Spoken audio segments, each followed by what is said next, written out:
آج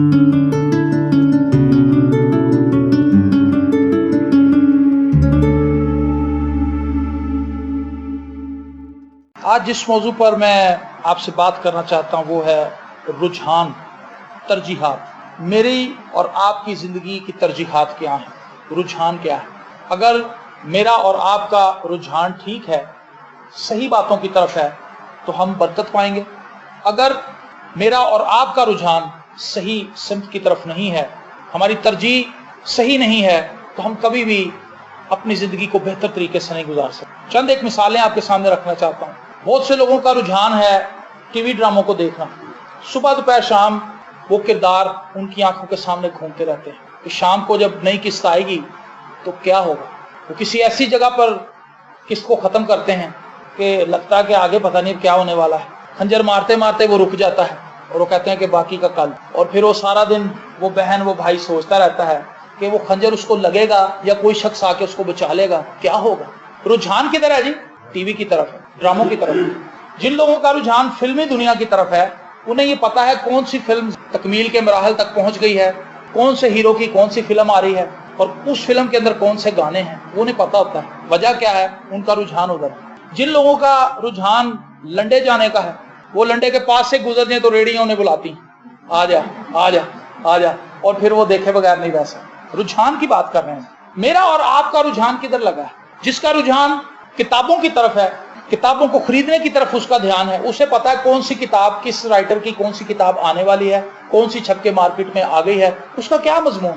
تو بائبل مقدس کے اندر بھی ہمیں واضح تعلیم ملتی ہے کہ میرا اور آپ کا رجحان جو ہے، ہماری ترجیحات جو ہیں، وہ ہماری زندگی کو بناتی ہیں۔ جس طرف ہم اپنے رجحان کو لے کر جائیں گے، انسان کے اندر یہ صلاحیت ہے کہ وہ اپنے آپ کو ہر قسم کے ماحول کے اندر ڈھال سکتا ہے۔ اور اگر ہم اپنے آپ کو غلط ماحول کے اندر رکھیں گے، غلط سوچوں کے تابع کر دیں گے، تو ہم اپنی زندگی کو تباہ کر لیں گے۔ اور آج مسیحی ہوتے ہوئے بھی میرا اور آپ کا رجحان جو ہے وہ اس طرح سے خدا کی طرف نہیں ہے جس طرح سے ہونا چاہیے۔ اور بائبل مقدس میں بے شمار ایسی مثالیں ملتی ہیں۔ سلیمان کے تعلق سے آج میں پڑھ رہا تھا۔ سلیمان نے جب یہ سوچی بات کہ میں خدا کا گھر بناؤں، تو ایک بڑی حیران کن بات میرے سامنے آئی۔ اس رائٹر نے لکھا، اس نے کہا کہ سلیمان کا جو رجحان تھا، جو اس کی ترجیحات تھیں، صرف ایک چھوٹی سی بات سے میں وضاحت کر سکتا ہوں کہ وہ کس طور سے خدا سے ہٹی ہوئی تھی۔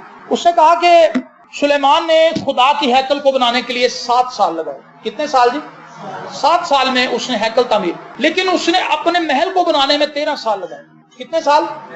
13۔ مطلب خدا کے گھر سے ڈبل وقت لیا اس نے اپنے گھر کو بنانے میں، اس کو زیادہ عالیشان بنایا اس نے۔ تو اس نے کہا کہ سلیمان کی ترجیحات جو تھیں، کئی دفعہ کیا ہوتا ہے، ہم اپنا رجحان وقتی طور پر تو ٹھیک رکھتے ہیں، جب چرچ آتے ہیں کلام سنتے ہیں تو ہم ایک دم سے اپنے آپ کو ٹھیک کر لیتے ہیں، لیکن ہمارا ایمان قائم نہیں رہ پاتا۔ جب ہم دنیا میں جاتے ہیں، مشکل حالات میں پھنس جاتے ہیں، تو فوراً سے ہم اپنی ترجیحات کو بدل لیتے ہیں۔ ہماری ترجیحات بدلتی رہتی ہیں۔ خدا یسوع مسیح نے جو بیوہ کی تمثیل سنائی، اس کے آخر میں خدا یسوع مسیح نے کہا، کیا جب ابن آدم زمین پر آئے گا تو وہ ایمان پائے گا؟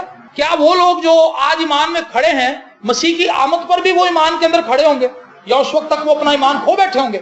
خدا یسوع مسیح نے یہ بھی فرمایا کہ بہت سے اول آخر ہو جائیں گے اور آخر جو ہے وہ اول ہو جائیں گے۔ تو میں نے اور آپ نے دیکھنا ہے کہ میرا اور آپ کا رجحان کیسا ہے۔ میں بائبل مقدس کا ایک پیسیج آپ کے سامنے پڑھنا چاہتا ہوں۔ میری یہ پسندیدہ آیت ہے زبور 27، اس کی فقط 4 آیت خدا کے کلام میں سے تلاوت کریں گے۔ دیکھیں یہ کیسا رجحان ہے۔ مجھے اور آپ کو اس رجحان کو اپنانا ہے۔ میری اور آپ کی زندگی کی ترجیح جو ہے وہ یہ ہونی چاہیے۔ زبور نویس داؤد جو ہے وہ یہاں پر ایک خوبصورت بات خدا کے سامنے رکھتا ہے، ایک ریکویسٹ کرتا ہے، ایک پریئر کرتا ہے، دعا کرتا ہے۔ 27 زبور اس کی 4 آیت، میں نے خداوند سے ایک درخواست کی ہے، میں اسی کا طالب رہوں گا کہ میں عمر بھر خداوند کے گھر میں رہوں، تاکہ خداوند کے جمال کو دیکھوں اور اس کی ہیکل میں استفسار کیا کروں۔ آمین۔ یہ داؤد کی دعا ہے، یہ اس کا رجحان ہے۔ وہ خدا سے کہتا ہے کہ خداوند میرا دھیان فقط تیری طرف ہی لگا رہے۔ میں نے خدا سے فقط ایک درخواست کی ہے۔ کتنی جی؟ صرف ایک۔ اور کیا درخواست کی ہے؟ کہ میں اسی کا طالب رہوں گا۔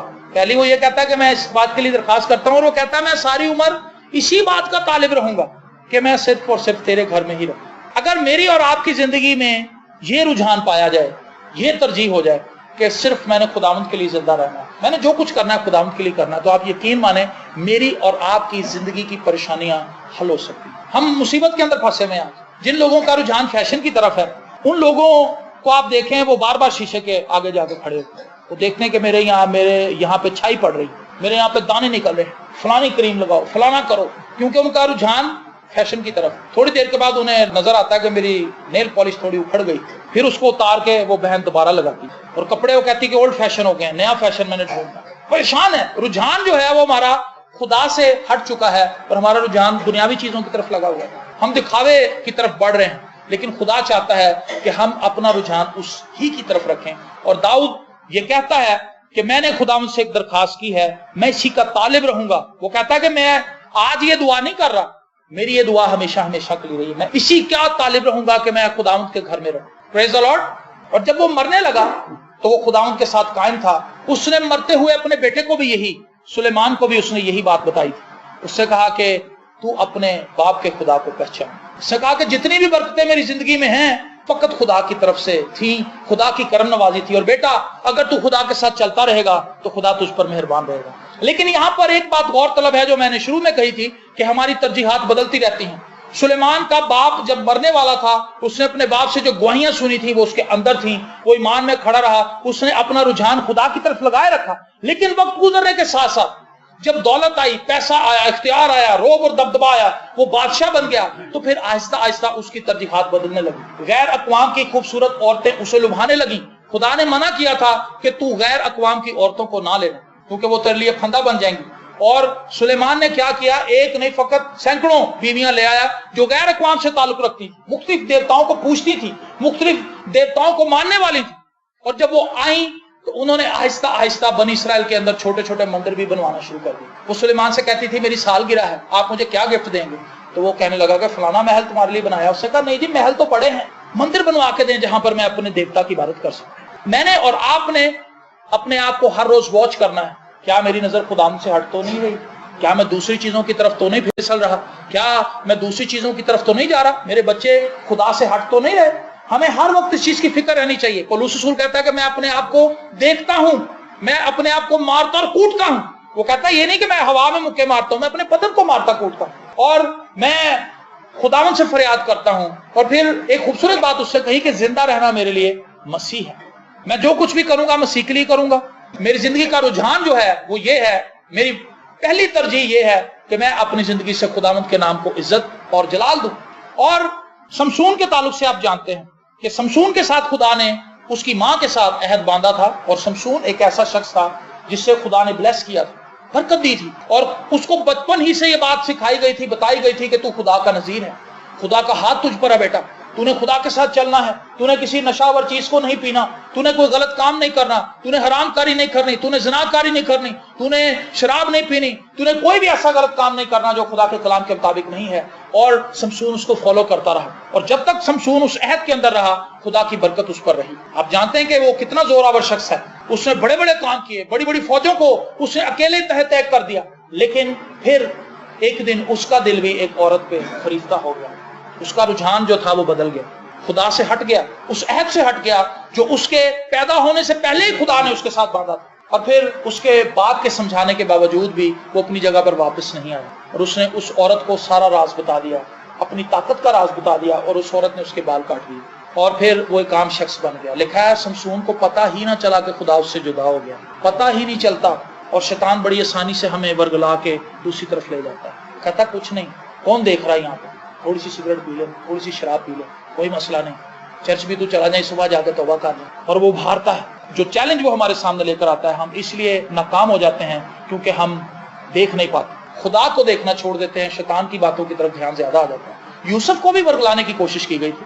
پوتیفار کی بیوی نے اسے ورگلایا تھا، اسے گمراہ کرنے کی کوشش کی تھی، لیکن یوسف کا دھیان جو ہے وہ خدا کی طرف تھا، اس نے اپنی ترجیح اور اپنا رجحان بدلا نہیں، اس نے خدا پر اپنی نگاہیں لگا کر رکھی، اور وہ اس بڑے گناہ کو کرنے سے باز رہا۔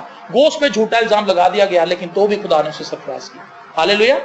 میں نے خداوند سے ایک درخواست کی، اور میں اسی کا طالب رہوں گا کہ میں عمر بھر خداوند کے گھر میں رہوں۔ اگر میری اور آپ کی زندگی کی یہ ترجیح ہو، سیمی ٹپ کی ایک بک ہے آپ کے دل میں آگ، اس میں اس نے بتایا کہ میں ایک جگہ پر گیا یوگوسلاویا میں،